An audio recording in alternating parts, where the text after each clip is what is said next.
Hello, everyone. This is my pleasure to welcome here on our podcast, Master AI Disruption, no one else but Danielle Rohr, who's AVP and broker at Holshire Insurance, which is a very interesting company that she will let us know more about. In the meantime, Danielle, as I do with all our guests, I would like to hear from you your story of origin at Holshire. Yeah, thank you so much for having me. So it will be almost a year that I've made the jump over to Holshire.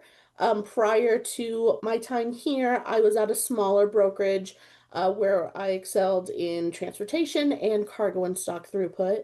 And I've brought that knowledge over to Holshire, where that's where I'm also working in the same space.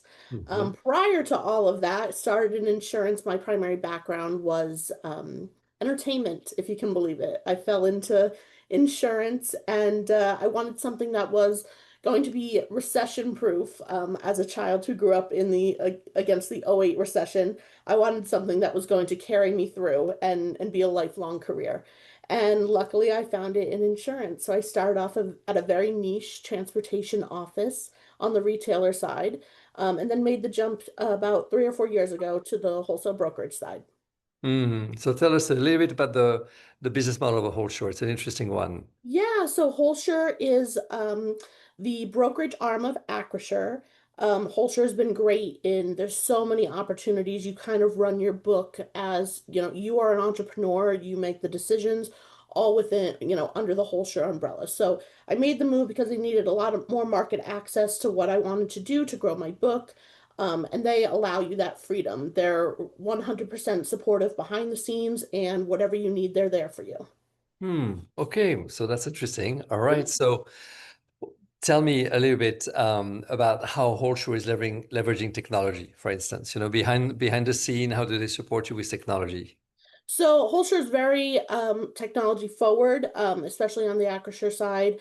A lot of the AI integration is really coming in. I think we'll see that a lot more as we go into 2026. We're looking at, how can we use AI to help us better our clients, right? So currently I'm using it and in the fact of if I need to check a policy, I'll check a policy first, and then maybe I'll run it through AI and say, hey, what did I miss? And that allows me to give the best coverage to our clients and make sure that, we're fully covered for them and that there's no gaps in hmm their business. hmm Let's get a tiny bit more specific. No, that's Okay. wonderful. No. So, how do they leverage technology to maintain, for instance, speed, right? That's important, or speed in response, speed to ink, in expertise, you just told us, right? That's Yeah. wonderful. And in personal service, like to keeping it really high touch. I think in personal service, it would be, all those behind the scene AI programs helping us be, if we're not knowledgeable in an area or we need to ask a question, it's there. hmm I think that it does help us with speed automation as well. We're currently integrating something that, they're going to take our submission and really run with it and see, where this may go down the line or, what markets may really look at it. So that's really exciting as well. Wonderful.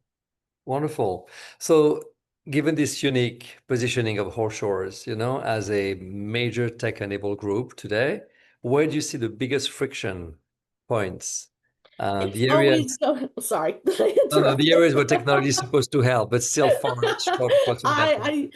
You're always going to see those little hiccups in the road. Maybe you sent over something to be looked at and the name is wrong, or, there's something that I could have put in there that they have missed. It's always those little hiccups that you're going to have when you're first starting out until it really learns your processing and what you're looking for.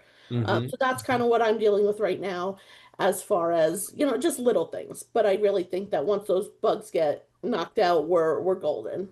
Okay. So you're talking about those glitches in technology, right? Yes. Yeah. Okay, that's a usual one. And then with so many wholesalers and MGAs on the market, right, under one umbrella, what is the greatest challenge in maintaining consistency for Holshore?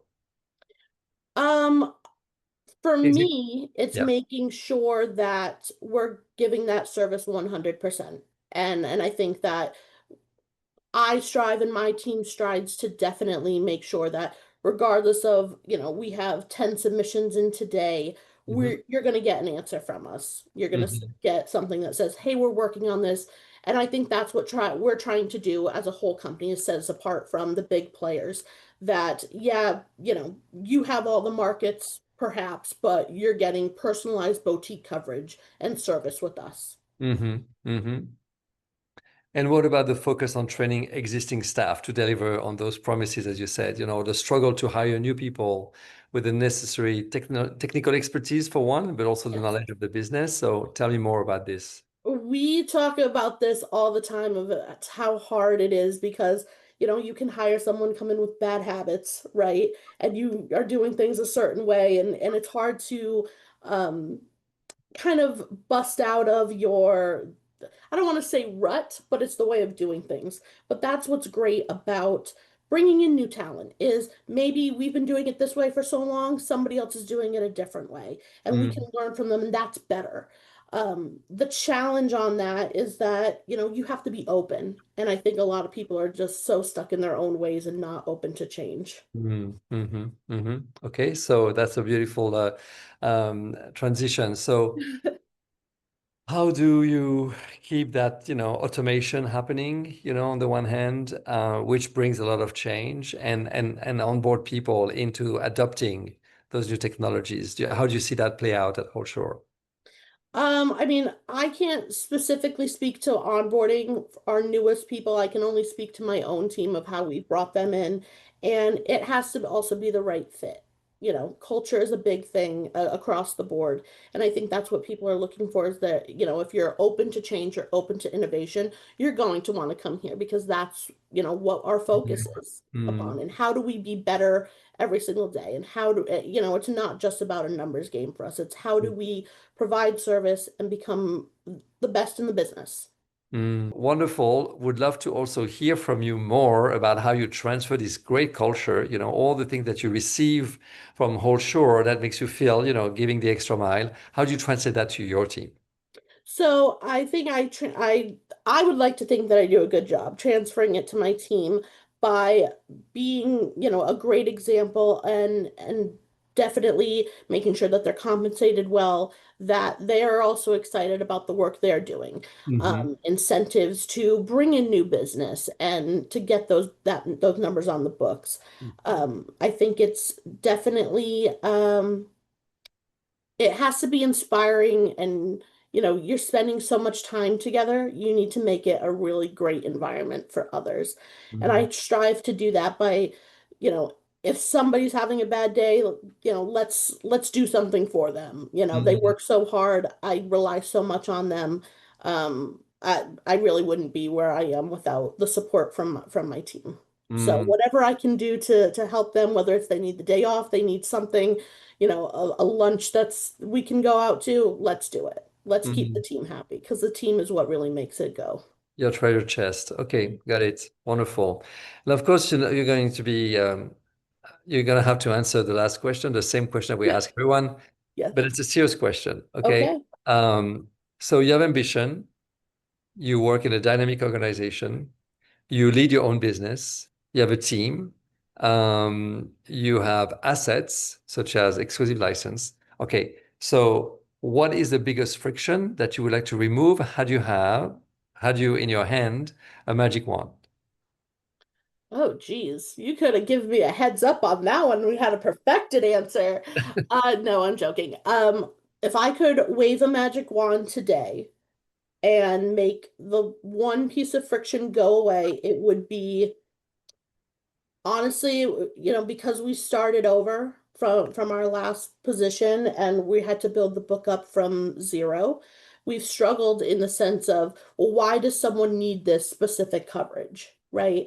And that's what I wish I could not wave away, is that I wish everyone could see how great and what, benefit this coverage that we're writing brings to their business. Some people don't see it. Mm, And it's frustrating when you lose that account where you think this would be perfect, like it's covering all your needs. It gives you the comprehensive coverage you're looking for, but maybe you just don't understand it. So our biggest hurdle has been making the retailers be able to understand what we're writing and what we're doing and convey that to their insured. Because Mm. cargo and stock throughput is a very niche product. If you don't write it, you don't touch it. Yeah. So there are retailers out there who have something in their hand that, if we're conveying to them, hey, this type of coverage would be best for your risk or for your insured because it's going to offer them spoilage coverage, it's going to offer them transit, it's going to offer them this. They may not understand that. So I think that's been our biggest hurdle is to getting people past the hump of what we're actually writing and what we're doing and Mm, offering. mm, mm, mm. Got it. And using that same magic wand, waving it to amplify something that works well, what would that be? Oh, the same thing. Technology? Sorry? More opportunity, always the opportunity. We're never going to turn down a risk. And we see things from, you know, stock throughput to people wanting employee benefits. We try to help everyone, and if we can't do it, we definitely send it to someone whose expertise it is. Mm, But we wish we could be an expert in all lines of coverage and take all of that business. mm, mm. And who does the marketing for you? We have an internal marketing team that helps us out. I actually do a lot of my own marketing to find new business as well. I'm always at trade shows. I'm always, if you're talking to me on the street and you have a business, I'm most likely handing you a business card. Okay. Okay, so we're being warned. Okay, great. Well, Don't you, farmers markets hate to see me coming. okay. All right. Well, remind our audience where you're based and where's your farmers market. Finish with a personal note. I am based out of the Las Vegas, Nevada, Holshire office. Please come visit us. We love visitors, and I'm sure a lot of people love Las Vegas. They do. So Danielle, I remember when we had our previous conversation that burnout was a theme that you knew probably too well. So tell us Yeah. more about it. Yes. It was probably the main reason I left the retail side of the industry. During COVID, I was working in a transportation office, and there was no we were so burned out from the calls and why can't you help me, because it was really the markets and the underwriters who didn't know what to do. This was unprecedented. We had never dealt with anything like COVID before. How do we take off these vehicles when there's a federal filing but they're not running, right? So you have these small businesses going, well, what am I going to do? I'm paying XYZ for this unit, but I can't do anything with it. And especially here in Las Vegas, limos, taxis, party buses were non-existent for a good chunk, and then it slowly all came back. But that was really what my burnout was from, of how can I was so used to being so helpful that now I just have no answers for you. Mm, And so that's kind of why I made the switch over to the other side. I was like, well, maybe I can't deal with the forward-facing clients as well as I was. And I did mm. want to change. And that's when you went to wholesale. I went to wholesale after that, yes, sir. And you took people who are traveling the sea, so you don't get to see them. Well, it's a little bit of a different space. I mean, it's the same but different. You're just dealing with retailers. You're more of a middleman. Sure, In sure, that sure, in sure. that case, I can tell you I still have all of my old retail clients call me and they're like, "Please help me." And I'm like, "I can get you to a really good agent." But I can't do it for you. No, no, of course, of course. Okay, that's good. That's nice. Okay, so you're referring to other colleagues. That's Oh, good. yes. Yeah. That's, I think also is when we talk about culture, that's the biggest thing here at Holshire is we all work together. And Mm, we all, if I can't do it, Jordan, my counterpart who does generalist things, can do it. Or we have Lisa who does property and that's where she excels. I'm mm, not going to try and waste your time as a retailer or for your insurance time when, these things need to get done very quickly mm. and we need to be an expert in our field, and that's what Yeah, we offer. yeah, yeah. Got it. Yeah. Wonderful. Well, thank you. That's a good Thanks. concluding theme. Thank you very much, Daniel. I appreciate it. Yes. You're very welcome.